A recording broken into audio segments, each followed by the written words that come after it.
Pues buenos días a todos y a todas. Ya algunos conocíamos, ¿no?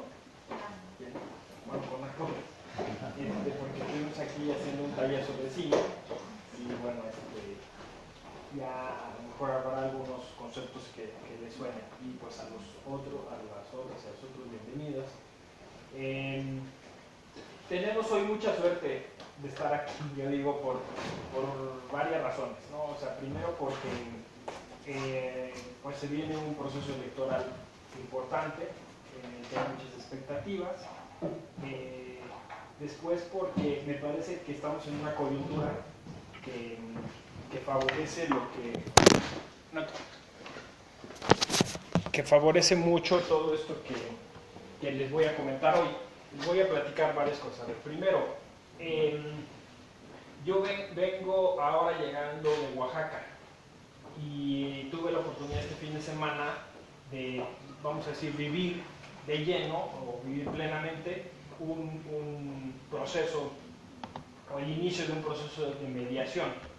Es raro hablar de mediación en derecho electoral, pero justo hace un año empezamos con la propuesta y ahora ya cuajó y entonces tuvimos la oportunidad de estar ahí en la comunidad y para mí eso es un ejercicio de tanto de interpretación como de argumentación en términos, yo le llamo contextuales.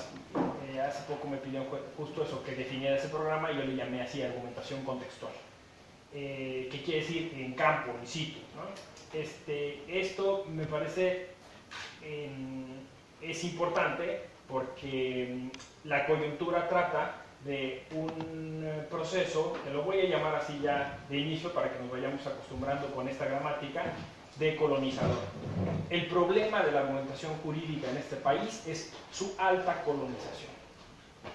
O sea, es decir, es una teoría extranjera que sirve de poco, pero para lo que sí sirve, y eso estoy convencido, es para alienar, para adormecer, para abstraer, y justo es para no aterrizarlo en la práctica, ¿no? O sea, es decir, y es una paradoja, porque lo llaman argumentación práctica, pero la práctica está en cambiar palabras, o sea, está en ajustar cosas en un papel.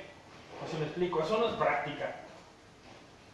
Un caso práctico no es práctico. No sé si me explico. O sea, al final de cuentas es una teorización. Yo lo digo muchas veces justo refiriéndome al caso Rosendo Radilla. El caso Rosendo Radilla es lo menos práctico que existe en este país.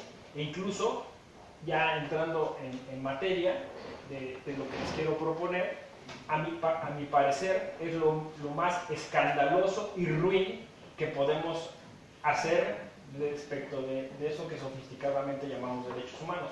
Lo voy a decir con 2 o 3 palabras, muy sencillo. Es más, vamos a hacer el ejercicio para que ya vean la práctica, ¿no? ¿Alguien conoce a Rosendo Radilla? ¿De ustedes? ¿Saben? ¿Me lo podría describir? ¿Físicamente? ¿No? ¿Saben de dónde era Rosendo Radilla? ¿De qué pueblo? Atoyac. De Atoyac. Ya va uno, ¿no? ¿Saben cuántos hijos tenía? ¿Con quién está casado? Usted sí está más o menos informado. Entonces, aguante. No, ¿verdad? No. Pero han oído del caso Rosendo Radilla. Saben que es un varios que la corte trató, ¿no? Y de eso estamos así, ¿no? Atascados de información. ¿Por qué? Porque el caso Rosendo Radilla implica justo esa abstracción teórica en donde la persona, perdón, lo voy a decir así, nos vale madre. No nos importan las personas, nos importa el caso, nos importan los argumentos, incluso el sistema hermenéutico que usó la Corte para acercarse ahí, ojo, forzada por la Corte Interamericana. ¿Sí? Pero la persona no nos importa, incluso si nos exigimos un poquito más, decimos, bueno, era una de cuántas, en los 70s, cuánta gente desapareció, y no les voy a decir en el país, en Atoyac. ¿Qué pasó con todas esas víctimas? bueno, por cierto, a la familia de Rosendo Radilla no le han indemnizado absolutamente nada, porque ellos lo que quieren es justicia, ¿no? Y siguen en la misma pobreza que tenían en los años 70 hasta ahora, ¿no? La hija de Rosendo Radilla sigue sufriendo acoso. Fuera de su casa hay una camioneta de militares todos los días. Pero acá sofisticadamente en la ciudad hacemos cursos, seminarios, hablamos de Rosendo Radilla. Esa es la argumentación a la que estamos acostumbrados. Es decir, una argumentación snob, colonizadora, porque al final de cuentas, o sea, siempre hay el efecto centro-periferia, ¿no? O sea, ahorita nosotros seríamos el centro respecto de esa periferia, que es Atoyac, porque, bueno, aquí mismo en el Estado de México hay mucha periferia, ¿no? O sea, hay muchos lugares donde se cometen atropellos, donde es el estado con más muertes, con más feminicidios, ¿no? O sea, por decir un dato a propósito del 8 de marzo. Entonces, un poco de eso se trata. O sea, se trata esta charla. Se trata de contextualizar. Cuando contextualizamos, cambia todo. En principio, esto se llama epistemología, que es parte de, digamos, de esta propuesta hermenéutica. Van a ir sonando palabras, algunos estarán habituados, otros no, las vamos a ir explicando, pero bien, lo vamos a decir así de manera sencilla.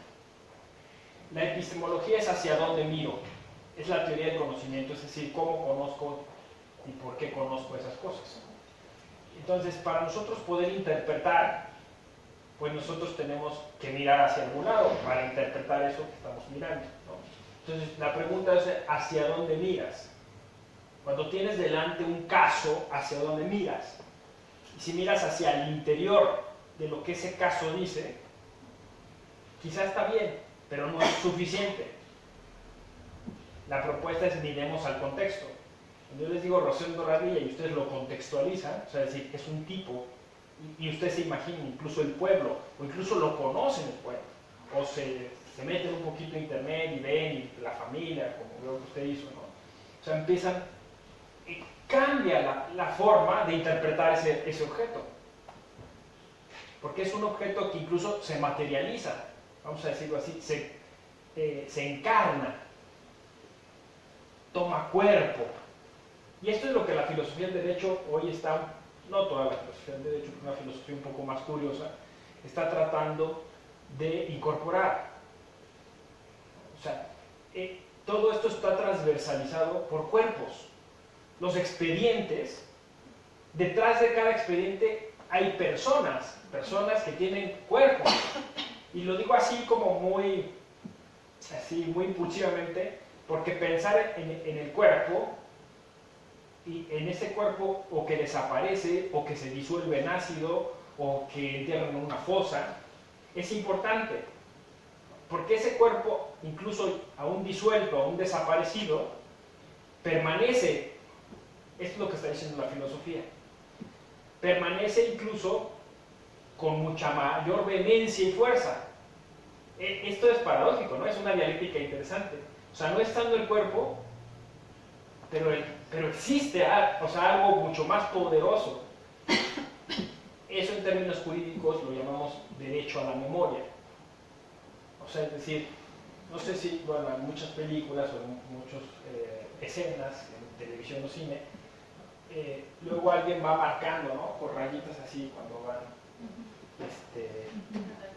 muriendo, cayendo gente, ¿no? Desapareciendo gente, ¿no? Esas rayitas tienen un sentido. A nosotros quizá ese sentido lo hemos perdido, porque pues, ya son tantos. Estamos hablando quizás de 30.000 en 2 sexenios, que ya, o sea, como que ya es un número. No son cuerpos, ¿no? O sea, cuando uno va a estos museos de la memoria, y la típica sala, ¿no? Zapatos. Y entras y ves todos esos zapatos. ¿Qué es la idea? Y dices, no es un número. O sea, esos zapatos pertenecían a alguien. ¿Cuántos zapatos? ¿Dónde están? Entonces, eso es memoria. Y eso, en la jurisprudencia interamericana, dice, tiene que tener un peso específico en la cultura jurídica. O sea, si no tenemos un punto de dónde partir, es muy difícil construir hacia adelante. Necesitas tener ese mínimo, ¿no? O sea, es decir, generar nuevo derecho a partir de una certeza de lo que sucedió. Eso se llama derecho a la verdad. Ahora, el derecho a la verdad y a la memoria componen un corpus, sí jurisprudencial, pero me parece un corpus más cercano a toda esta filosofía a la que me quiero referir, que la podríamos englobar en un término que es filosofía de la sospecha. Dentro de la filosofía de la sospecha, que si bien es cierto es europea, justo yo empecé diciendo que queríamos generar un proceso decolonizador, hemos empezado a generar categorías en América Latina para exponer, digamos, el tipo de interpretación y argumentación que necesitamos para nosotros. Entonces yo aquí voy a ya empezar a formular una hipótesis muy sencilla, quizá un poco retórica, la advierto, pero importante. Es inversamente proporcional el cultivo de lo que se llama argumentación jurídica en términos eurocéntricos al olvido, o sea, es inversamente proporcional, al olvido y al involucramiento que podemos tener en los problemas reales en América Latina. Lo voy a explicar. Entre más ustedes escuchen citar a Piensa, a Lexi, más esa persona está preparada para olvidar eso, para alejarse de esos problemas, para no atenderlos. O sea, entre más nos hablen de proporcionalidad y nos hablen de test y de parámetros y nos hablen de ponderación, más alejados están de resolver el problema en la vida real. Esa es mi hipótesis. Y creo que la he ido demostrando, ¿no? Al paso de lo que he estudiado. Primero, ¿por qué? Primero porque me parece que estamos lidiando con un perfil profesional, es decir, un abogado, una cultura, que poco le interesa eso, que buscó alejarse a toda costa, ¿no? O sea, buscó llenarse de citas, llenarse de clichés, hacer referencia a autores. Ahí les va un dato. En el Tribunal Electoral del Poder Judicial de la Federación, y creo que incluso si lo extendemos a Poder Judicial Federal, Consejo de la Judicatura, yo solicité un dato. Pregunté, hay una especie de ayuda que se da, vamos a decirlo así, como una beca, entonces puede solicitar, y ustedes dicen, yo quiero ir a tomar un curso a alguna parte del mundo, y lo programas un año antes, entonces ven el nivel, ven el trabajo, y entonces le conceden esa, digo, no se llama beca, se llama de otra forma, así como capacitación interna. Me pregunté, ¿a dónde se han ido en los últimos 3 años la gente a formar, ¿no? Pues me van a dar un porcentaje ahí, ¿no? 40, 50. 100%. 100%. ¿A dónde creen? Alicante. Sí. 100% Alicante. Ahí está la respuesta. O sea, si ya todos fueron a Alicante, ¿por qué diablos estamos como estamos? O sea, si ya fueron al Olimpo de la argumentación jurídica, ¿por qué estamos en el hoyo? Esa fue la pregunta que me hice, ¿no? Y claro, ¿a dónde iban? Alicante. Entonces, no, y entonces, además, a sufrir acoso. Y les voy a decir las sencillitas, ¿no? Porque hay unas más sofisticadas, ¿no? Chairo. De Chairo no me bajan. ¿Sí? Envidioso. Porque tú no has ido a Alicante. El otro que me dijeron, el Arjona de la filosofía del derecho. tropicalizado, tercermundista, lo que ustedes quieran, ¿no? Pero de eso se trata. O sea, se trata de ir ahí, que te laven el cerebro, pagar dinero, ¿no? Y después venir con este aire de supremacía, de superioridad. Si dices algo, estás diciéndolo contra mi escuela y contra mi maestro. Porque además es como un dios, ¿no? Mi maestro, ¿quién es? Y de ahí no lo sacas. O sea, no hay ningún argumento racional. Todo es una falacia de autoridad. Porque lo digo yo, que fui a Alicante. Desmontar esa mafia, porque yo primero decía, pues esto es, bueno, seguro el señor no sabe, ¿no? Seguro. No, ya estoy convencido que es una mafia. Porque empecé a hablar con mis colegas de Perú, con mis colegas de Colombia, aquí es igual. Y si dices algo, te quitan clases en tal universidad, y si dices algo, ya no te publican en tal editorial, y si dices algo, te corren de tal o cual institución. Es una mafia eso. Entonces, la cosa más importante que yo les puedo decir esta mañana es cómo vamos a empezar a construir una interpretación y una argumentación distintas. O sea, ese es el gran reto. A lo mejor ustedes estarán esta mañana, no lo esperaban, pero pues, a lo mejor lo suponían, pues que iba a venir un zombie alicantino a decirles lo mismo que siempre dicen en todos lados. Y de hecho sí, un zombie alicantino. Lo suspendieron en el último momento, ¿no? Y ya vine yo. Por eso les dije, a lo mejor hoy es el día. Hoy es el día en que podemos dar ese paso hacia una argumentación emancipada. Cortarnos ese cordón umbilical y empezar a pensar por nosotros mismos. Ahora, es decir, lo mío igual, no puedo ponerme en la misma posición, decir, esto sí vale, esto es lo mejor, esta es la panacea, no.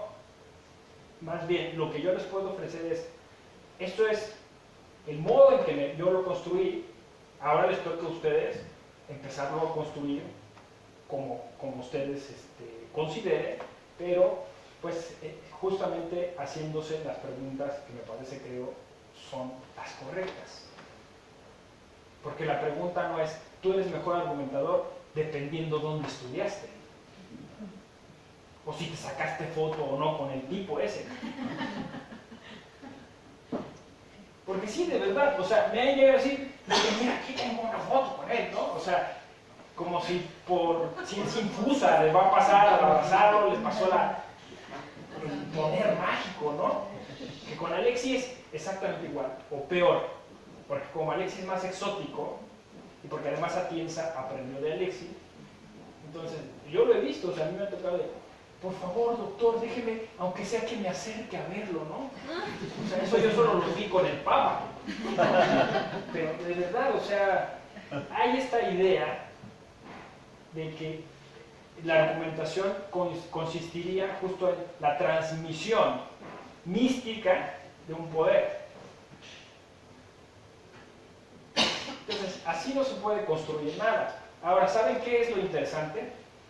Que detrás de toda esta construcción, vamos a decirlo así, esotérica o sobrenatural, ponen ellos una palabra que es racionalidad o institucionalización de la razón. Y ya con eso, o sea, es decir, basta que te digan, es que estamos argumentando racionalmente. O en este argumento la razón está, o sea, no te dicen de dónde viene esa razón. Y eso suscita una violencia epistémica durísima. Porque ya superaste el asunto de dónde vienen o quién te lo dijo, si te sacaste fotos, si te impuso las manos o lo que sea, ¿no? Ya lo superaste, pero después viene el asunto de tú no puedes tener la razón. Porque la razón es occidental y europea. Entonces, se empieza todo a construir en términos de eso, y esta razón que yo he descubierto, pues es una razón, en principio, patriarcal. ¿Sí? O sea, la mujer está excluida, que la mujer es emotiva, la mujer no razona del todo, participa de la razón masculina. Es una razón masculina. O sea, cuando dices, es que este expediente me da mala espina, ¿no? O mi sexto sentido, no, eso no es racional, ¿no? Es más, te estás comportando como mujer, está mal. Es curioso, ¿no? Pero tiene otra cosa más perversa. Esa razón es capitalista. O sea, es una razón que está construida para favorecer a ciertos grupos de poder y de poder económico. Entonces, hay un tema ahí transversal digamos, de mercado en la argumentación, en ese tipo de argumentación jurídica, que favorece un tipo de propiedad, un tipo de relaciones comerciales y públicas, y llega hasta el derecho electoral, ¿eh? Pero como estas razones no se dan, es difícil, digamos, desnudarlas o manifestarlas. Pero es cuestión como empezar de hacer una especie de construcción.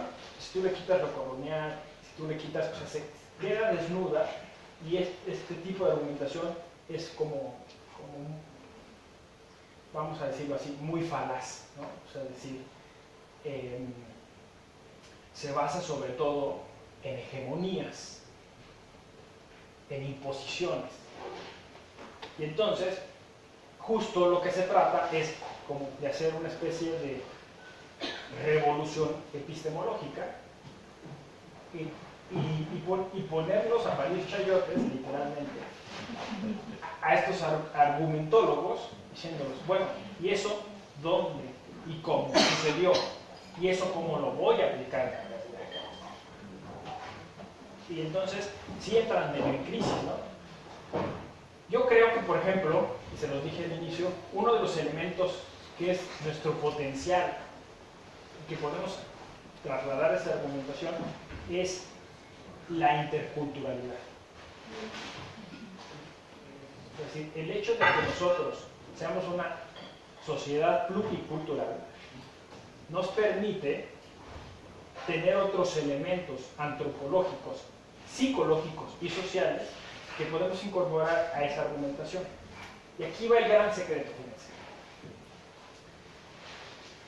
Este es un asunto de teleología, es decir, ¿qué buscamos con la argumentación jurídica? Cuando respondemos a esa pregunta, toda la metodología empieza a cambiar drásticamente. O sea, si ustedes dicen, lo que busco es convencer, estás en un primer nivel, no sé si lo hace, retórico, ¿no? ¿A quién? Ya empieza a cambiar, ¿no? O sea, a mis compañeros, porque todos somos proyectistas, ¿no? A mi jefe, que es el juez, o el magistrado, ¿no? Y ya. ¿No buscas convencer a la sociedad, por ejemplo? Entonces ya empieza a cambiar la metodología, ¿no? ¿Cómo vas a convencer a la sociedad? No, es que eso es utopía. No, o sea, eso es una cosa que te exige ya casi cualquier ordenamiento, ¿no? Salud. De hecho, bueno, creo que aquí va alguien a hablar sobre lenguaje ciudadano, hacer una sentencia más sencilla, más breve, ¿no? Pero todavía podemos ser como más radicales. ¿Y convencer para qué? ¿Para que acaten la sentencia? ¿Para que hagan eso que dice la ley? Yo creo que somos de otra generación, ¿no? Pues es decir, al final de cuentas dices, no, o sea, convencer para que se haga justicia, convencer para que haya una acción transformadora, es decir, hacer.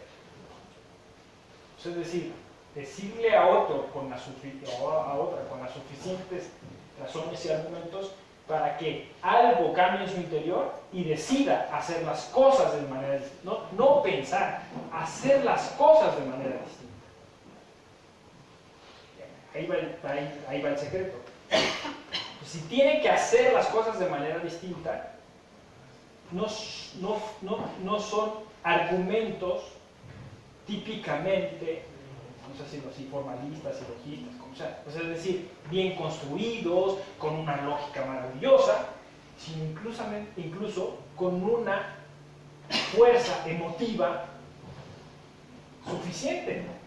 No sé si me explico. O sea, si el chiste es, a ver, en las elecciones a nosotros nos interesa que las comunidades indígenas incluyan a la mujer. Yo puedo ponerlo eso en un lenguaje retórico, bonito, que suene lógico, que esté acorde a las leyes, pero ellos no lo van a hacer jamás. ¿Sí me explico? Entonces, ¿cómo vamos a generar un argumento que tenga la suficiente carga emotiva? Y este elemento cambió drásticamente lo que es esa argumentación a la que me refería ahora, que estamos criticando. Esta argumentación castra literalmente la parte emotiva. Tú no puedes sentir, tú no puedes pensar en términos de lo que es un sentimiento. ¿Por qué no? O sea, ¿por qué compramos esa idea de que la razón es razón lógica, de lógica formal? ¿No? Cuando estamos viendo que esta cosa, se habla de inteligencia emocional, por ejemplo, ¿no? Entonces, empezar a trabajar esas cosas son importantes, porque al final de cuentas, ese convencimiento que buscamos en la gente es el que termine haciendo eso, es decir, el que termine los varones de esa comunidad indígena, incluyendo a las mujeres. Y nosotros, yo creo que, o sea, en México, lo estamos explorando de manera empírica, ¿no? Quizá nos falta sistematizarlo y creernos que nosotros podemos formular una teoría de la argumentación lo suficientemente sólida para compartirla con otros países o sistemas. ¿Por qué? Porque cuando el Tribunal Electoral dice sentencia que en esa comunidad indígena voten las mujeres, y es obligatorio, ¿no? Para cumplirla, ¿no? Imagínense. Pero bueno, esa comunidad dice, le entro, y le entra, ¿y qué hizo? Nombró a las hijas, a las hermanas, las esposas, ¿no? Las famosas Juanitas, ¿no? Entonces volvió para acá el tema y dijimos, a ver, es que no se trata de golpe de sentencia, ¿no? O sea, se trata de otra cosa. Se trata incluso de ponerse los zapatos del otro, pensar en esa cosmovisión y decir, o sea, ellos tienen otras razones por las que no incluyen a las mujeres. Y no porque yo se lo diga en una sentencia que esté con jurisprudencia en la Corte Interamericana y con el test de proporcionalidad, ellos se van a convencer y lo van a hacer, ¿no? Se trata de otra cosa. Entonces por ahí dice, hijo, ojalá fuéramos psicólogos o antropólogos, ¿no? Y yo digo, ¿y por qué no? O sea, ¿por qué no la argumentación? Si la pregunta es, yo lo que quiero es convencer, y es un primer nivel, porque a mí me parece que podría ser otra cosa, ¿no? Entonces, ¿por qué no incorporamos otros saberes a la argumentación, incluso o también a la hermenéutica jurídica tradicional, para empezar a resolverlo, ¿no? Digo, esto está tan avanzado que estamos hablando incluso hoy de neurolenguaje, por ejemplo. O sea, habría palabras claves para decirles en un momento clave y hacer que el otro, la otra persona, dije, sí, tengo que hacer esto, ¿no? Ahora, yo digo, eso tiene límites porque obviamente nosotros creemos, me refiero como comunidad política, que media la libertad humana. O sea, es decir, tenemos ciertos valores que no los estoy desdeñando o sacando con nosotros. En una comunidad, una sociedad democrática, se elige las cosas no porque el otro lo hipnotiza, ¿no? O sea, porque si no, la argumentación terminaría siendo hipnosis. O sea, digo, ¿para qué perdemos el tiempo con un curso de hipnosis? ¿No? Y entonces vamos con el justiciable, lo hipnotizamos y ya se resolvió el asunto, ¿no? Pero ven, o sea, ¿qué trecho tan amplio hay entre eso que es una radicalidad, digamos, convencimiento hipnótico, y el que realmente, o sea, podamos incidir en esa realidad, en esa práctica? Eso es lo que, al final en el derecho electoral, lo que tratamos de hacer es incidir en una práctica. O sea, es decir, que en la participación política y en las elecciones se haga más adecuadamente, incluyendo a la mayor parte posible de la sociedad o comunidad política en la cual esas elecciones van a influir.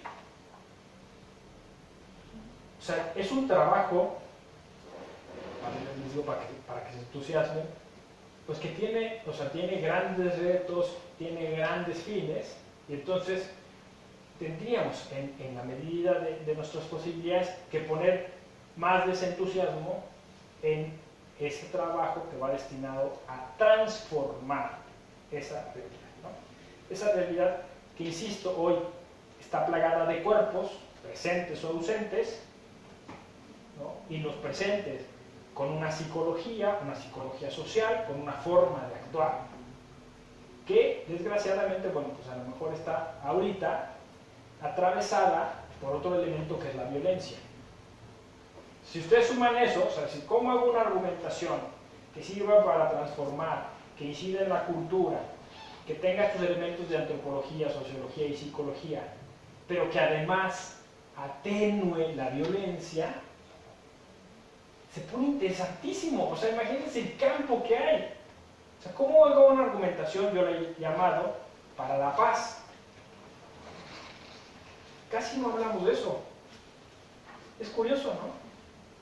O sea, siendo un valor muy importante, una comunidad política, o sea, ¿por qué no puedo decir, y ahora voy a hacer un parámetro para ver cuánto esta sentencia o este acto jurídico va a traer más paz o no? Y eso cambia, otra vez insisto, drásticamente nuestra forma de ver las cosas. Porque entonces hay sentencias hermosas, bellas, ¿no?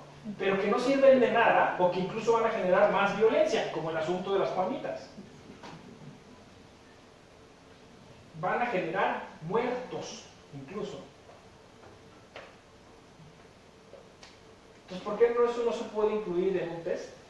¿No es más importante eso? O sea, si yo salgo esto y se lo digo a la gente común y corriente, sí, claro, ¿qué no lo estaban haciendo así? O sea, que a ustedes les vale y hacen así la sentencia y la sueltan y ya, y no importa qué pase. O sea, realmente no contabilizaron. Y eso, insisto, ya hay categorías que pueden servir. Me parece que, por ejemplo, les decía yo, de esta filosofía de la sospecha, ahí hay grandes categorías que podemos utilizar para este tipo de argumentación, ¿no? La primera categoría, incluso, creo que por ahí va a empezar a salir, es una categoría que se denomina biopolítica, la podemos llamar biojusticia, el bius, o la biusticia, ¿no? Ahí jugando con los neologismos, siempre me pongo a pensar, ¿no? ¿En qué consiste la biopolítica? Es que desgraciadamente no puedo usar el término bioderecho porque bioderecho se usa a la bioética y en temas de reproducción, pero vamos a decirlo así, no sé. Lo biojurídico o la biusticia. O sea, quiere decir que cada acto que tiene que ver con el derecho, una sentencia, una notificación, cualquier acto, genera una forma de interacción humana, de cuerpos vivos y ausentes o muertos que tienen que interactuar en ese espacio, de unos sencillos y unos más complejos. Desde lo sencillo, el actuario cuando notifica genera una ansiedad en el notificado. ¿Qué tanto sabemos, insisto, de psicología, de argumentación? Uno es, oh, yo fui a quién, con Atienza, Alicante, ¿no? Te voy a notificar y usted tiene los términos. Sirve de madres. O sea, es mejor mirar a los ojos, ver, esta persona está nerviosa, tranquilo, no va a pasar nada, mires para estos términos. O sea, ¿qué tanto aprendemos a narrar el derecho, a contarlo de una manera más humana? Ahora, si me exigen un poquito más, eso viene incluso en el artículo primero constitucional. O sea, cuando uno aprende la técnica de la respiración, o sea, es maravilloso, dicen que cambia la vida, ¿no? Para uno mismo y para los demás. Respire, no pasa nada. En serio, respire y sáquelo por la boca. Ya está tranquilo, no pasa nada. Le vengo a notificar esto. ¿Sí? ¿Sí me explico? O sea, ven por dónde quiero ir. Y entonces el derecho se vuelve algo más orgánico, algo más humano, algo más cercano. Incluso podemos empezar desde la oficina, ¿no? O sea, nosotros estamos ahí con sanciones administrativas y ahora estamos con el asunto del protocolo de la violencia contra la mujer. Es puro rollo, puro discurso. Porque si no sabemos cómo funciona esto en la práctica, eso no es práctica, insisto, ¿no? ¿Qué va a pasar realmente cuando una mujer sea acosada? ¿A dónde va a ir? ¿Con quién va a ir? Y esa oficina a la que va a ir, hay una silla, un sillón, hay una ventana, va a poder respirar o no, le van a ofrecer un vaso con agua. ¿Qué va a pasar? Esa es la práctica, lo otro no es práctico. Es una idea que tenemos los abogados de lo que supuestamente es práctico, ¿no? La práctica es el hacer, ¿no? Entonces, bueno, miren, en esta sencilla diapositiva yo les pongo, incluso Atienza alguna vez lo mencionó, ¿no? O sea, es decir, se habla de casos fáciles y difíciles, ¿no? Casos trágicos. O sea, yo soy de la idea que todo asunto conlleva una tragedia detrás, ¿no? Pequeña o grande, ¿no? Hay una película que creo que se llama Mi propio infierno o Mi infierno o algo así, ¿no? Es decir, donde a una persona le pasa de todo, pero tú como espectador dices, bueno, lo hubiera podido superar, lo hubiera hecho así, ¿no? Pero uno nunca sabe si alguien está viviendo un pequeño infierno, ¿no? Se peleó con la pareja, se murió un familiar, ¿no? Tiene deudas. O sea, nosotros no llegamos a dimensionar cuánto de eso, y eso pasa a ser prioridad por sobre cualquier cosa. Y sobre cualquier cosa me refiero incluso a asuntos profesionales. Esa persona a lo mejor tiene que proyectar, a lo mejor tiene que notificar, o sea, también esto, vamos a decir, funciona hacia el interior de un centro de trabajo. Y funciona obviamente hacia el exterior, ¿no? O sea, es decir, nuestra construcción sobre la argumentación jurídica, esa europea, clásica a la que me refería, está pensada en términos de semidioses. O sea, en donde todos funcionamos igual y en los mismos tiempos y en una sincronía perfecta. O sea, no está pensando en seres humanos. En seres humanos pues, tenemos muchas cosas enfrente, en la cabeza, están pensando en máquinas. Y por eso es que incluso hay una parte de la filosofía del derecho analítica, incluso pues, ya está hablando hasta de inteligencia artificial, ¿no?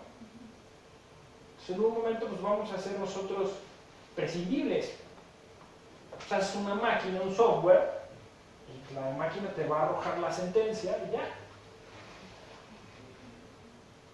en términos argumentativamente perfectos, según eso.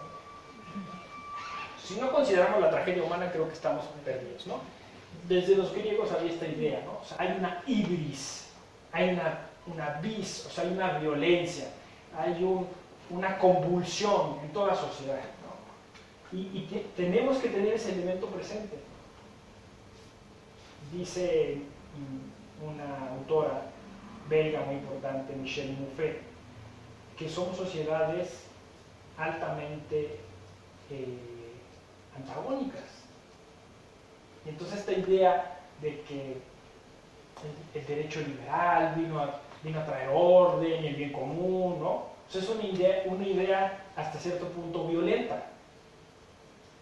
Porque si no consideramos que siempre tenemos fricciones, entonces estamos idealizando algo que no va a ser posible. O sea, está bien tenerlo como un parámetro, como un lugar.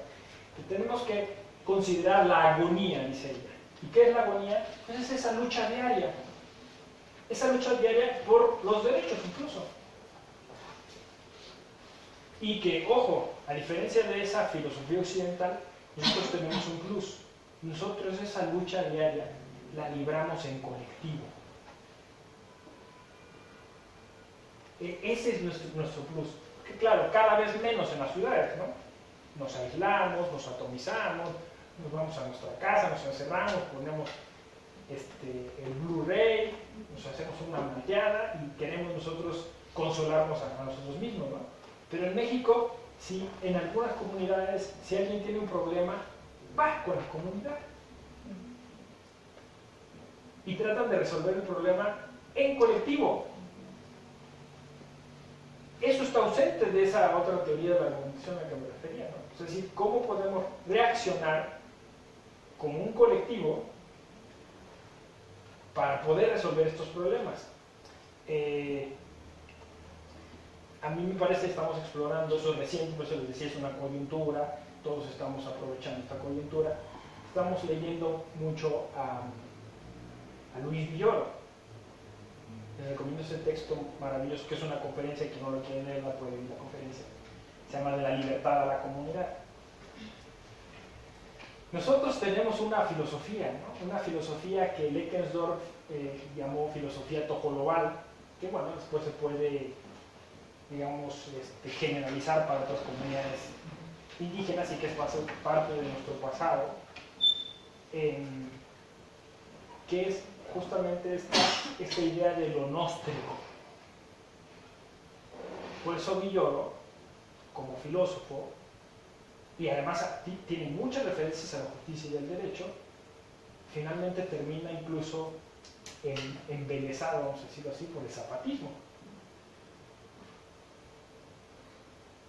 Hay una filosofía ahí que está toda por descubrirse e incorporarse a los consensos, a la mediación.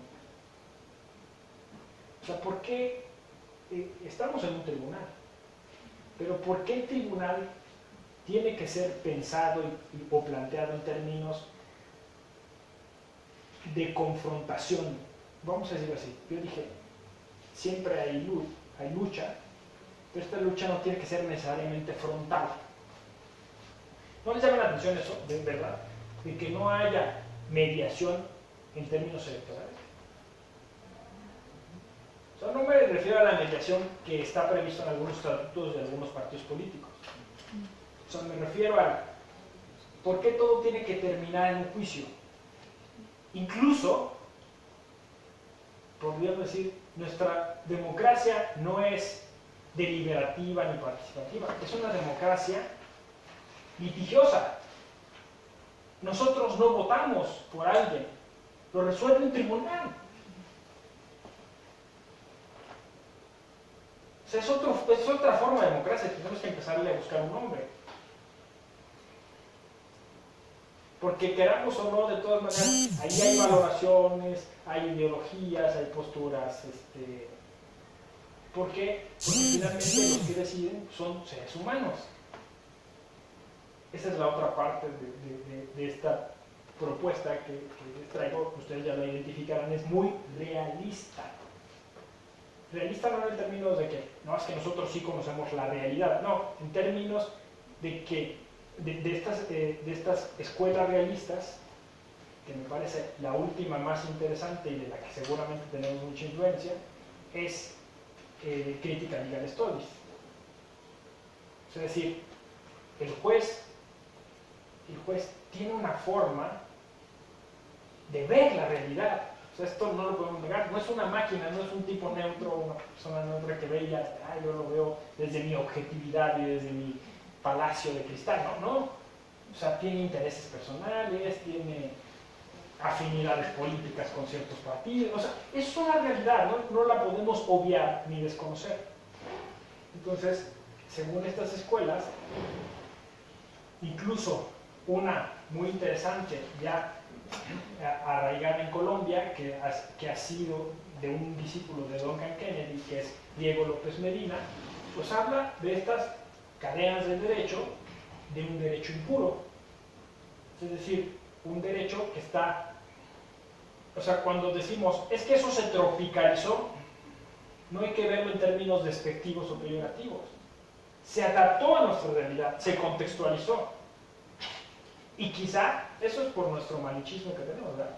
Creemos que se depreció o se deterioró, pero en realidad no. O sea, en realidad a lo mejor nosotros tenemos una mejor propuesta, pero justo por ese complejo de inferioridad que tenemos, no somos capaces de identificar cuál es el potencial de esa propuesta.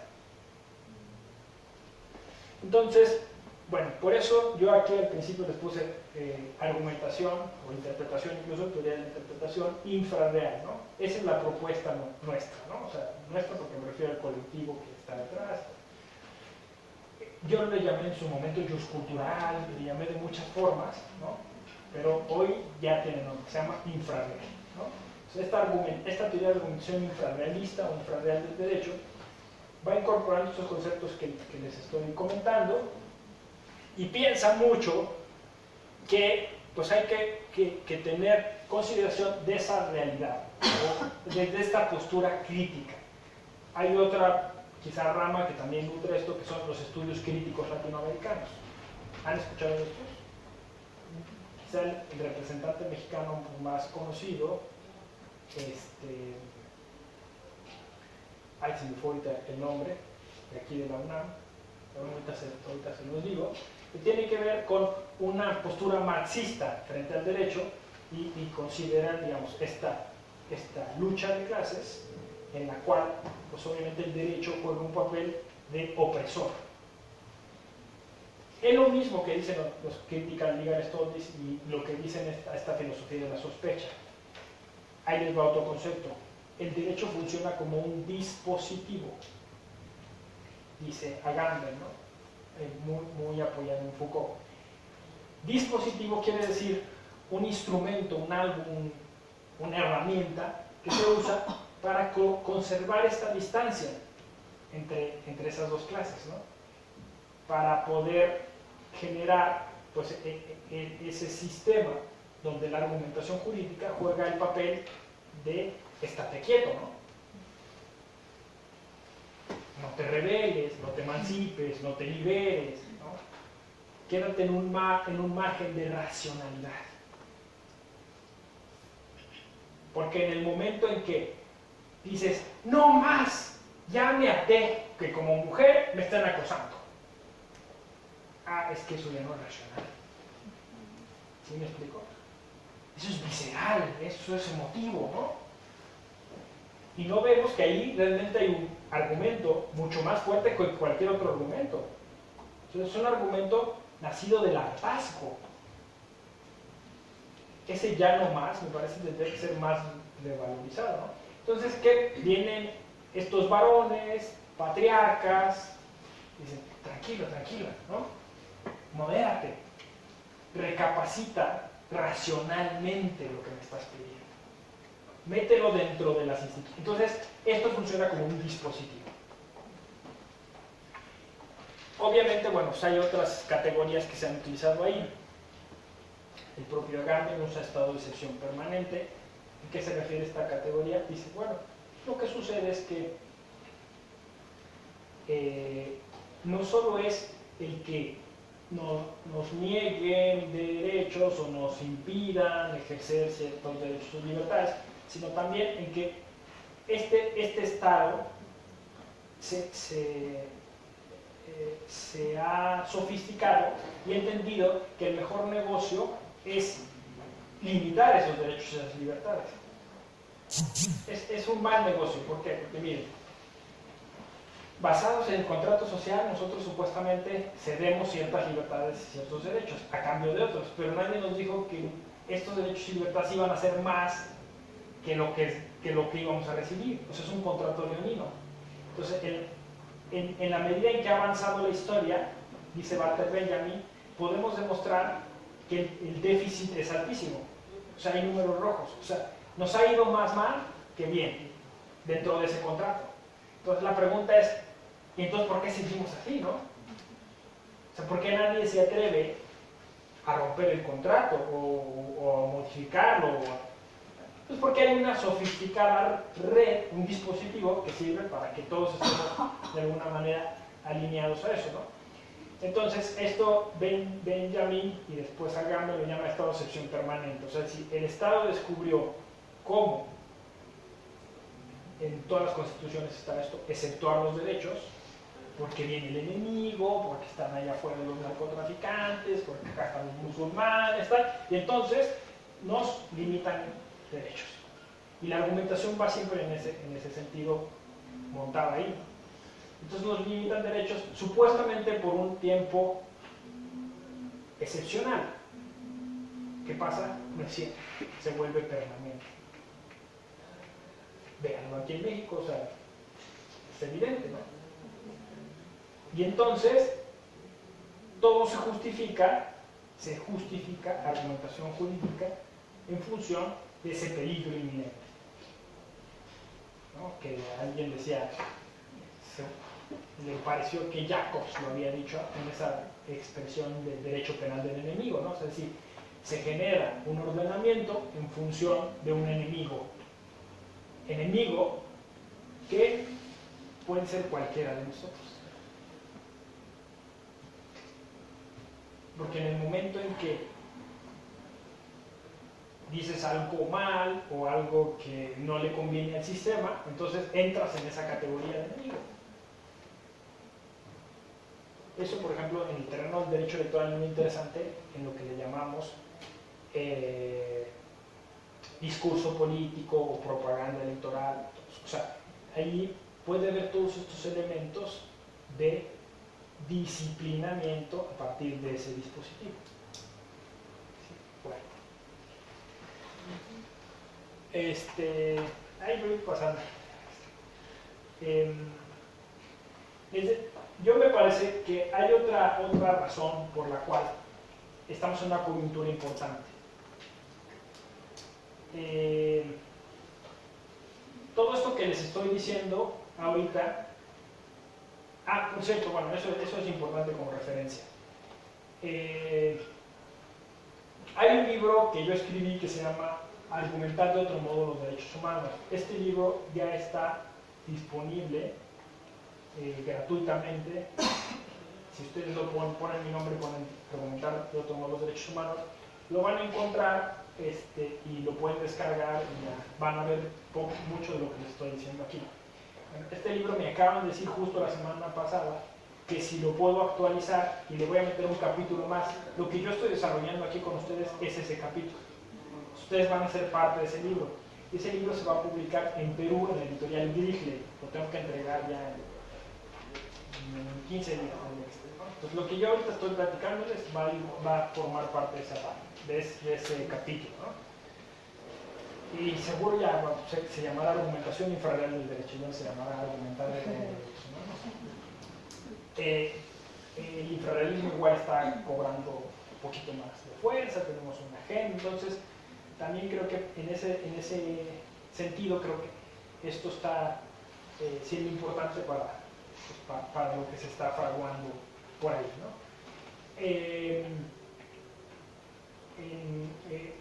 Y la otra cosa es que cómo se van sumando, ¿no? Todos los elementos.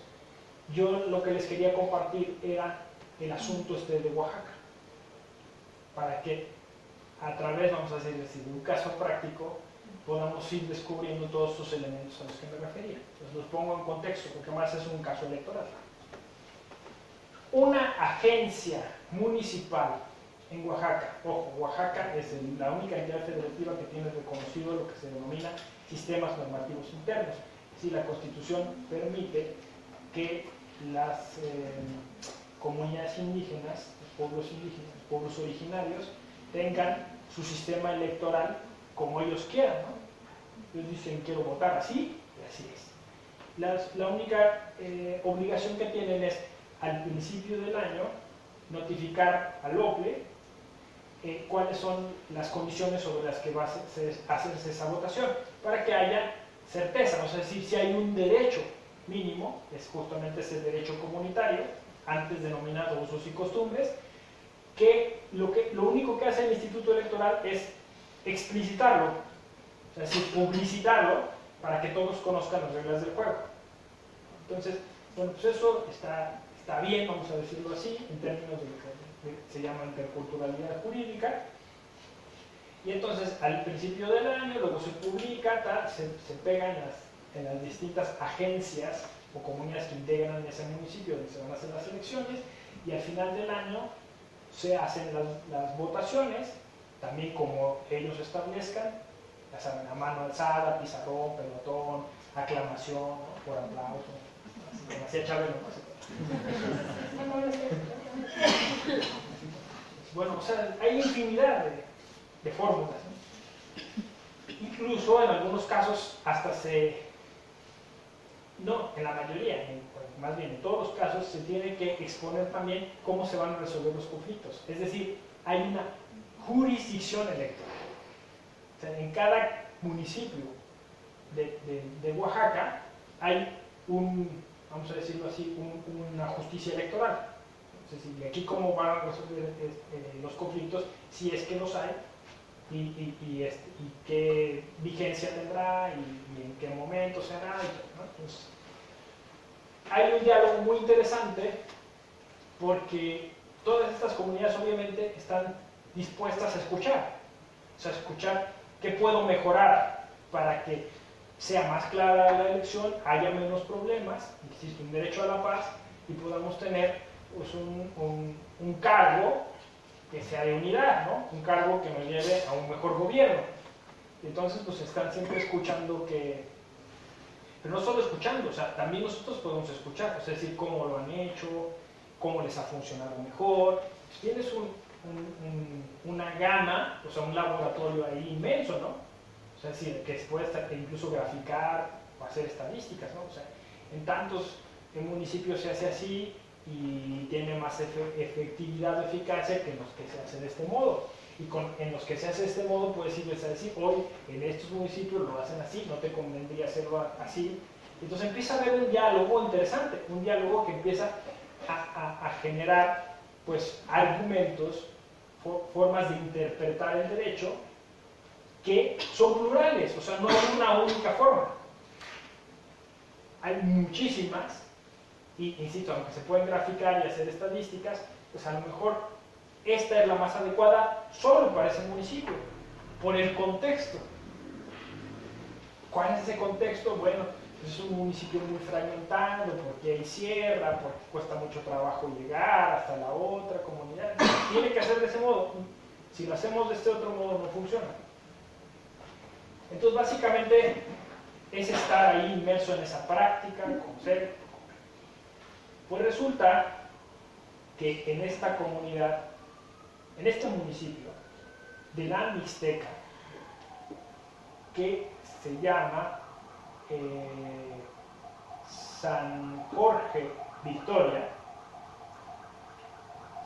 hay distintas agencias municipales. Una de ellas, San Jerónimo Nuchita, llama la atención porque hay San Jorge y San José Nuchita, pero quizá por disposición geográfica o por una cuestión, porque culturalmente tendría que estar más bien en el otro municipio, en el de San Jorge Nuchita, está en el de San Jorge Victoria, y se llama San Jerónimo Nuchita.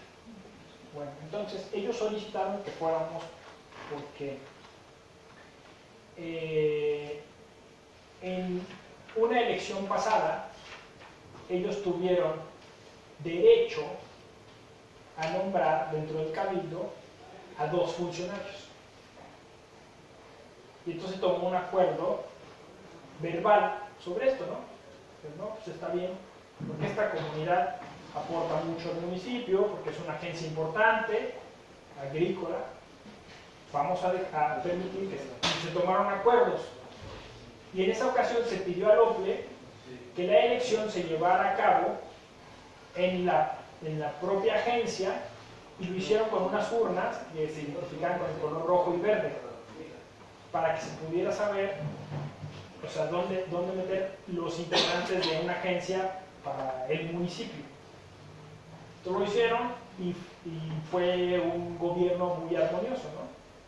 Claro, armonioso para los que estaban dentro del grupo político de los que interesaban. Siempre hubo un grupo disidente que quedó ahí al margen, ¿no? Que también, pues obviamente, en su momento a lo mejor hubo que mediar o hablar con ellos, lo que se pueda.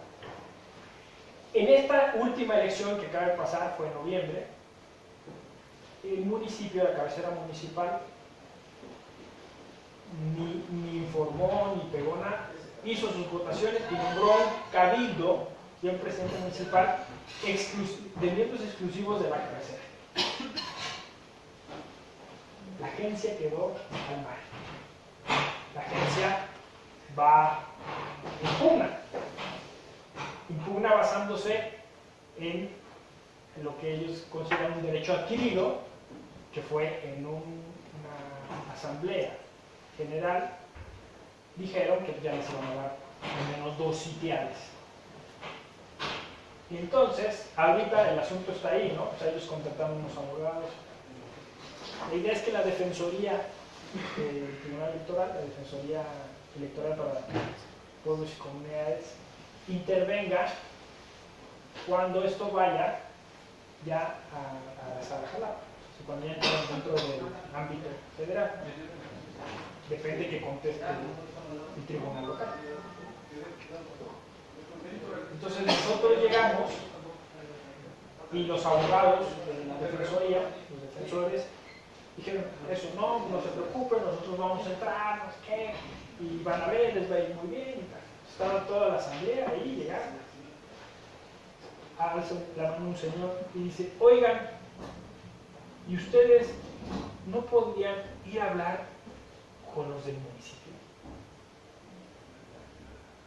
Pues nos cayó muchones, ¿no? Porque, o sea, toda mi teoría, o sea, se vino hacia abajo, ¿no? Dicen, pues yo soy el que estaba justo hablando esto de mediaciones, y pues tienes toda la razón. O sea, ¿por qué estamos planteándolo en términos jurisdiccionales? Cuando quizá el primer paso es preguntar a aquellos por qué los dejaron fuera, ¿no? Y entonces, claro, ahí se vienen las preguntas. ¿Y por qué los dejaron fuera? Bueno, no nos notificaron. A ver, dentro del proceso tenían que haberles venido a pegar unas hojas. No nos las pegaron. Ustedes fueron a preguntarles, sí, fuimos a preguntarles, incluso aquí está el acta, ¿no? ¿Y qué hicieron? No, pues nos escucharon, como que nos dieron el avión, pero después nos sacaron y siguieron nuestra asamblea. Y de hecho aquí hasta pedimos copia de esa asamblea, y en esa asamblea dice, el secretario pidió a lo de la agencia que saliera, ¿no? Pero no les dieron más razones de por qué los dejaron fuera, ¿no? Obviamente, insisto, ahí se visualiza que hay un problema de facciones políticas, ¿no? Hay grupos, y unos están con el municipio y otros no. Incluso hay cuestiones hasta de violencia, ¿no? De gente que ha sido amenazada y tal. Pero me parece que es válido, o sea, ustedes, y preguntas, señor, ¿no podrían hacer que nosotros fuéramos allá en una comisión y nos sentáramos con una comisión de ellos, pero que ustedes estuvieran ahí, porque, o sea, no queremos pelearnos, ¿no? Y pudiéramos otra vez volver a tomar ese acuerdo, y entonces ese acuerdo quizás sí ya hacerlo por escrito, o quizás grabarlo, para que ahora sí quede, fíjense lo que dijo él, para nuestros hijos y nuestros nietos. O sea, esta lucha la hacemos no solo para que nosotros podamos ir, o sea, el más de conseguir, yo a mí ni me interesa, o sea, estar ahí en un cargo, A mí me interesa que mis hijos y mis nietos, cuando lleguen a este punto, sepan que nosotros luchamos por ese derecho, que ellos fueran incluidos ahí. Es una lección enorme, ¿no? En todos los sentidos, ¿no? Es decir, yo les pregunto a los defensores, ¿eso lo han hecho ustedes? Obviamente dijeron, no, nunca lo hemos hecho, ¿no?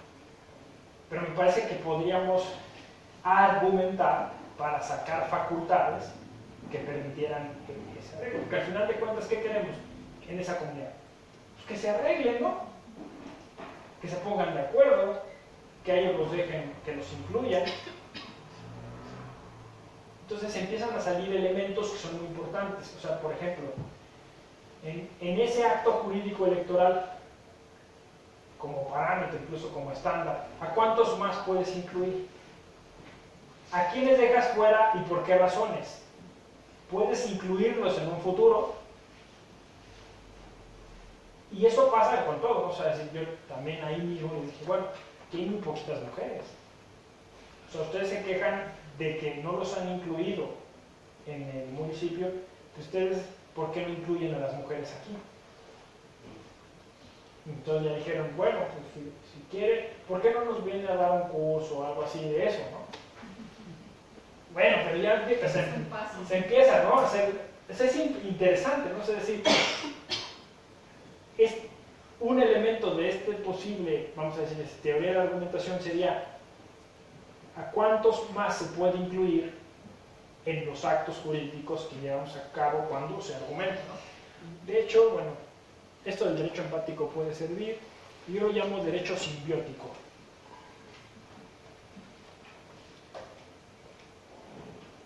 Es decir, si pudiéramos tener dentro de ese sistema argumentativo una consideración de en qué medida favorece y a cuántas personas más la decisión. No tiene que ser todos iguales, es simbiótico, es decir, algunos simbiontes reciben más que otros. Son flujos de ayuda, de información. Ojo, la paridad es un paliativo, como lo fueron las cuotas, como fueron las acciones afirmativas. O sea, la idea es como forzar una cosa, es como una férula, ¿no? Como una muleta. La idea es que al final yo diga, yo necesito tener la visión de una mujer, porque esa visión a mí me complementa, a mí me enriquece.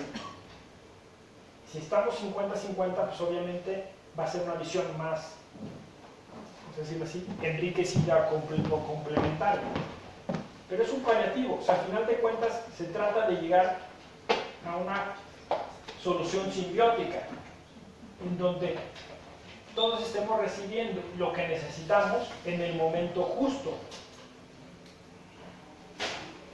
No es que ahora la igualdad y todo eso normalmente trae injusticia. Se tiene que, insisto, es importante, o sea, ahorita lo de la paridad es súper importante, porque no lo hemos podido lograr, digamos, de manera natural, de manera generosa, consensuada, en términos de mediación, ¿no? Y entonces tenemos que forzar las cosas. Pero insisto, parte incluso de una hermenéutica muy particular, una hermenéutica que Nietzsche llamó transcultural.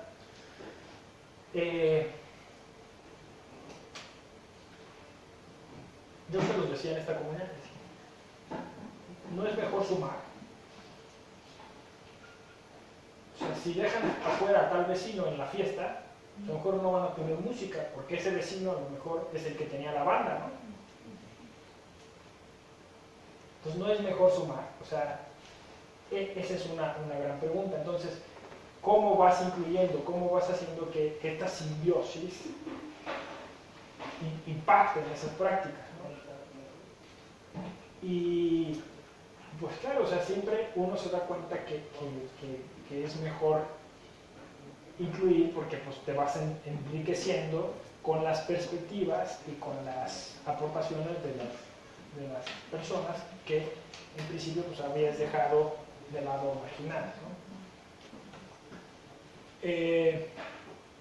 Buscar a través de la interpretación y la argumentación armonizar los derechos e intereses de todas las personas relacionadas con el problema, ¿no? Entonces es un poco eso, finalmente volvemos a lo mismo, es contextualizar.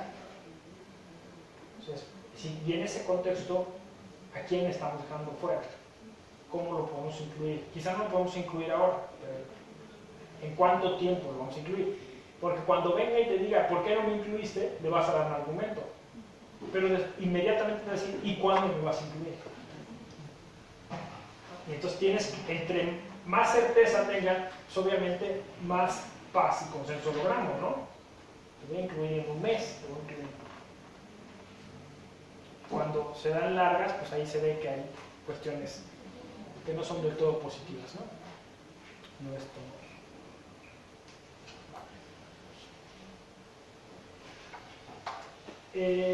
Entonces, bueno, vamos resumiendo esta argumentación, que le podemos llamar ya sea infrarreal o la podemos denominar contextualizada, pues tiene que ver con la inclusión simbiótica de todos los elementos humanos, cuerpos en los que se está pensando, para generar un tipo de vida política o de vida humana o de interacción de esos cuerpos, buscando como un parámetro final, un objetivo final, pues la paz que se construye a partir de un derecho a la verdad, de un derecho a la memoria, y en donde la argumentación empieza a deconstruirse en términos, digamos, de esta idea, pues, como de dispositivo artificial, tal, y se empieza a convertir más en una narrativa. O sea, es decir, en una forma de contar el derecho. Entonces, si esto lo pudiéramos alargar un poco más, haríamos un taller. Y el taller tendría que ver con eso. Es decir, empezaríamos a ver cómo narramos el derecho. Y cuando ustedes detecten, por ejemplo, que tienen palabras que para ustedes tienen sentido, pero para mucha otra gente no, entenderán que están dentro de una narrativa que quizá es anquilosada, anacrónica, ¿no? Y que entre más sea eso, pues menos puede generar una realidad transformadora. Incluso se pudieran hacer ejercicios sobre de asociación de palabras, ¿no? Esta palabra a ustedes, ¿a qué les remite? ¿Qué les evoca? Y entonces encontraremos que palabras que para nosotros evocan o tienen un sentido muy específico dentro de nuestro trabajo diario, quizás hacia afuera no. Y entonces empezaremos a ser un poco más críticos sobre ello. Hay infinidad de palabras. Yo ahorita tengo una en mente porque para mí es odiosa. Control de constitucionalidad o control de convencionalidad. O sea, cuando oigo control, me imagino, o yo lo asocio con un tipo viendo por encima del hombro, así, ¿no? Que va a controlar, o sea, es el controlador, ¿no? Y va a tener eso, disposición, por los huevos, ¿no? Al que tiene abajo, ¿no? O sea, de la justicia federal va a tener de la justicia local. A ver, ahora, es control. Si yo salgo y le digo a un ciudadano, te voy a controlar, así, o sea, controlar a la más vieja de tu casa, ¿no? Es decir, es odiosa esa palabra. O sea, ¿por qué no la podemos sustituir por cualquier otra, la que sea, ¿no? O sea, control finalmente implica una directriz unidireccional y normalmente vertical. Hasta el control de la televisión, ¿no? Si la televisión no se va a quejar, o sea, va a hacer lo que yo le diga. Entonces, es sometimiento. Entonces, al menos de manera, vamos a decirlo así, de una lógica informal, de una narrativa ciudadana. Eso no funciona. Si me he hecho un discurso ahí, ¿no? Y nosotros estamos haciendo control de convencionalidad, a nosotros nos da sentido, pero a mucha gente no. Pero nos da sentido hasta cierto punto. Nos da sentido cuando lo usamos unidireccionalmente y nosotros hacia abajo. Cuando nos la aplican no nos da tanto sentido. Y ahí sí ya se nos hace odioso, ¿no? Pero aceptamos. ¿Por qué? Porque decimos, bueno, como dicen, todos tienen su naco y todos son naco de alguien, ¿no? O sea, decir, bueno, pues ahorita me la aplican a mí, pero yo la voy a aplicar para abajo, ¿no? Y entonces se vuelve una cosa ahí como de venganza, de rencilla, no sé, ¿no? Donde, insisto, tiene que ver con una cultura de un operador jurídico que ha sido así. O sea, que ha sido victimizado, que es convertido en víctima, pero cuya expectativa es ser victimario de algún día. Y esto en el infrarrealismo lo llamamos complicidad. Le estoy diciendo mucho del infrarrealismo, les digo un poquito del infrarrealismo. Y tiene que ver con eso. El infrarrealismo es un movimiento literario que se gestó en los años 70 entre chilenos y mexicanos, Roberto Bolaño y Santiago Papasquiaro, que eran unos poetas que se quejaban del control hegemónico de la cultura, vamos a decirlo, mayoritaria en México. Entonces, Octavio Paz era el gran poeta que incluso ganó un premio Nobel, y que todo el mundo tenía que, si quería hacer poesía y Snob, tenía que hacerla como Octavio Paz. Entonces ellos decían, yo no la quiero hacer como Octavio Paz, y o sea, lo único que pido es un derecho a no hacerlo como Octavio Paz. O sea, hacer otra cosa, ¿no? Y entonces ellos empezaron a hacer este movimiento infrarrealista, que después tuvo como mucha incidencia por dos cosas. Una, porque Bolaño escribió una novela maravillosa que se llama Detectives Salvajes, que marcó un hito en la historia y la literatura latinoamericana. Para muchos, o sea, se empezó a hacer otro tipo de novela, otra argumentación jurídica, es otra forma de hacer las cosas. Y que a la postre pues, significó un estilo narrativo distinto que enriqueció la narrativa universal. Y esta novela trata sobre un abogado de derecho que se harta, bueno, un estudiante de derecho que va a ser abogado, que se harta de eso y se vuelve poeta. Entonces narra un poco las vicisitudes de la Ciudad de México en ese entonces, y se volvió eso como la vanguardia, ¿no?, del infrarrealismo. Pero el otro hecho es que muchos se lo tomaron a pecho y iban a las presentaciones de Octavio Paz a gritar consignas. Entonces se volvió como un poco emblemático eso, ¿no? Los infrarrealistas que se quejan, ¿no? Entonces nosotros empezamos un poquito así, o sea, empezamos diciendo, mira, lo único que te pido es, déjame pensar distinto que piensas, ¿no? Déjame decir otras cosas.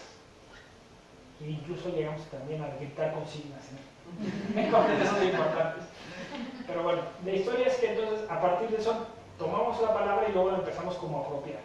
Justo era Ayotzinapa, justo hablaban de basureros, donde aparecían cadáveres, ¿qué? Entonces, como pepenadores, rescatar eso que al abogado no le gusta, eso que le molesta, que le incomoda, y hacerlo nuestro. O sea, hacerlo parte de ese núcleo, de esa cuestión importante, ¿no? Entonces, ahí empezamos a hablar de eso, ¿no? O sea, es decir, hay una realidad abajo que no la vemos, que nosotros estamos viendo hacia Alicante, hacia el primer mundo, hacia Occidente, no vemos eso que está abajo, ¿no? Nuestras raíces prehispánicas, donde el inframundo fue tachado de infierno, el diablo lo malo, cuando en realidad eran otros dioses, otras concepciones, otra cosmovisión, ¿no? Otras cosas. Pero eso no, porque eso no es snob. Lo snob es ser como los abogados de que no. Ojo, Una falacia de autoridad. La UNAM está dentro de las mejores 80 universidades. Ninguna universidad de España está en ese ranking. Ninguna. Entonces, ¿por qué creemos que eso nos hace mejores? Es una cosa que tenemos en la cabeza. Entonces, eso es lo que decía el infrarrealismo, ¿no? Es decir, veamos abajo, veamos a lo nuestro, veamos a nuestras raíces, veamos lo que se sepultó, lo que se sigue sepultando, todos esos cuerpos que siguen sepultando y que nos tendrían que pues mover a algo distinto, ¿no? Y entonces, la primera cuestión que descubrimos es, yo no quiero ser así. Yo me desmarco. Yo hoy les digo, basta, ¿no? Basta porque entre más cito a Alexi, más cito a Tienza, más cómplice me vuelvo de todos esos que bajo órdenes y bajo cuestiones jurídicas sepultan y desaparecen y disuelven gente. Yo no quiero ser parte de eso, ¿no? Entonces, quiero empezar a ser más crítico, quiero empezar a pensar por mí mismo, porque en la medida en que me adecuo a esas otras teorías, a esas otras fórmulas, no pienso en eso. Me alieno, me adormezco, ¿no? Entonces, el primer concepto que usamos es el de la descomplicidad. Es decir, dejo de ser cómplice de eso. Es un neologismo, es una cosa ahí, pero es eso, o sea, asumo una conciencia distinta. Y esa o sea, empieza a ser una semiótica, empieza a ser una ontología, empieza a ser una hermenéutica diferente, ¿no? Si ya no quiero ser así, pues me empiezo a hacer muchas preguntas. ¿Cómo quiero ser? ¿Qué significa para mí ser eso, ¿no? O sea, ¿qué significa la UNAM? ¿Qué significa un búho? Ay, maldito búho, ¿no? ¿Qué pasa con un búho? ¿Y por qué el búho? Porque me lo metieron a la fuerza, ¿no? Y porque está bonito. O sea, el búho simboliza al abogado sin saber el abogado realmente qué simboliza el búho. El búho es un ave de carroña. Sale por la noche, se esconde, ¿no? Así anda buscando ahí la carne putrefacta, ¿no? ¿Eso te representa? Bien. A mí no. O sea, y simplemente es preguntar, ¿no? O sea, pues si alguien me dijera, no, es que el búho me gusta porque abre sus ojos, está muy atento, bueno, ya cambiaría la cosa, ¿no? Pero no hay ningún manual de iconología que te diga que el búho representa alguna virtud de algo. Entonces eso nos lleva, es que no era un búho, era una lechuza, tenía que ver con la filosofía, otras cosas, alguien lo desnaturalizó, lo trajo, tal, y todos lo aceptamos como borregos. Y así aceptamos como borregos control de convencionalidad, control de constitucionalidad, el caso de la ley, y así seguimos aceptando como borregos N cosas que nos alejan de una ontología, de una realidad que es terrible. Que es terrible porque si te empiezas a hacer esas preguntas, como las que nos hacíamos, o sea, al final de cuentas, ¿quién elige en este país? O otras más terribles, ¿no? ¿Para qué queremos cárceles si están llenas de inocentes? O sea, gente que está bajo proceso, ¿no? Y así te sigues haciendo preguntas y dices, no, nada tiene sentido, pero como a todo le ponen el nombre de racionalidad, claro, entonces ya lo aceptas y lo asumes, sí, pues tiene que ser así, porque además todos lo hacen así, no lo podemos hacer, todos lo hacen como Octavio Paz, ¿no? Todos lo hacen como Atienza, todos lo hacen como, pues así tiene que ser, ¿sí? Y si no, pues me quedo fuera. Eso se llama disciplinamiento, se llama dispositivo, ¿no? Es una cuestión tan sencilla, yo aquí le pongo esto, ¿no? Sene pane pip, dice Magritte en este dibujo.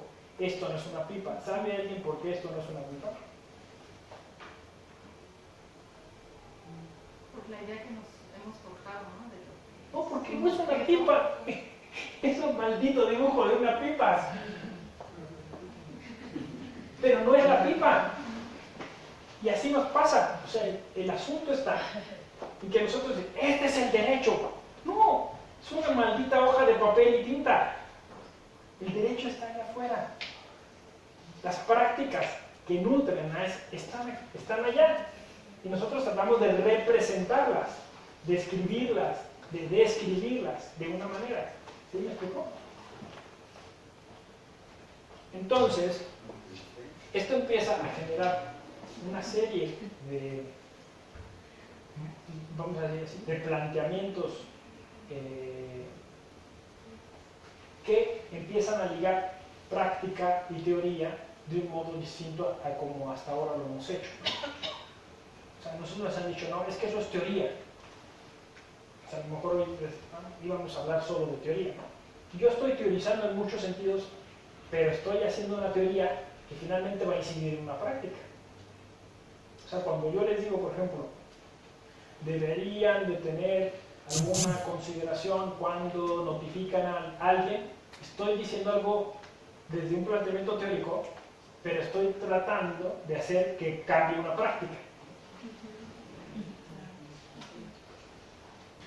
Sí, entonces a mí me podrían ver como el mayor teórico, ¿no? O sea, decir, una de las cosas en las que muchas veces me descalificaron, que es una falacia dominen, o sea, decir, porque tú eres un teórico, porque tú eres profesor de filosofía, tú no estás en la práctica, tú no estás en el día a día en la elaboración de sentencias. Entonces ya, te tachan, pero Atienza sí está, ¿no? Porque ¿cómo hace test? Pues tú haces el test y sí, mira, te ayuda a la práctica y estás aquí cambiando palabras, estás haciendo cosas. Es como si estuviéramos dibujando pipas y pensando que esas son las pipas reales. ¿Sí? ¿Sí se entiende? Y como es una cuestión tan sencilla a nivel epistemológico, pero tan importante, ¿no? Les digo, esto es parte de la... yo identifiqué algunos elementos que podrían ser así, distintos. Ya dije cuál es la idea que yo tenía, ¿no? De esto de pensar distinto, ¿no? Dije, bueno, por dialéctica. O sea, si a mí me han dicho, no hagas esto, ¿qué pasaría si lo hiciera? Entonces empecé a ver, por ejemplo, que hay, y aquí yo los enlisto, pues algunos elementos que insisten estas teorías de la notación que no usan. El sentido común. Hay una literatura vastísima sobre qué es el sentido común. Y el sentido común es una facultad humana que podemos desarrollar, que podemos entrenar para dar respuestas más idóneas a problemas de la vida cotidiana, ¿no? Obviamente esto se puede trasladar a una teoría de la argumentación política. O sea, fíjense qué bonito, ¿no? O sea, ¿cuánto podemos usar el sentido común dentro de nuestro trabajo profesional, dentro de la argumentación, ¿no? Muchas veces se escuchan, le hubiera faltado un poquito más de sentido común, ¿no? Y uno dice, bueno, pues sí, ¿a qué se refiere esa persona cuando dice que a esta otra persona le faltó el sentido común? Y curiosamente, o sea, yo ahorita lo voy a desarrollar, pero ustedes ya tienen una respuesta. Digamos así, a nivel empírico, dicen, sí entiendo, o sea, entiendo qué se refiere al sentido común. Hay dos formas de entender el sentido común. El sentido común entendido como eso que comúnmente diríamos. O sea, es decir, como si yo me pusiera en los zapatos de alguien que tiene que decidir por toda la humanidad.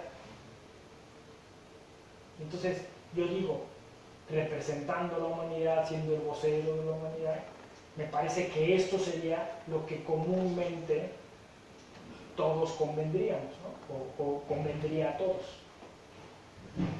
Esto tiene sus dificultades, ¿no? Obviamente también la teoría de la argumentación clásica, eurocentrista, habla de este observador universal. ¿Por qué?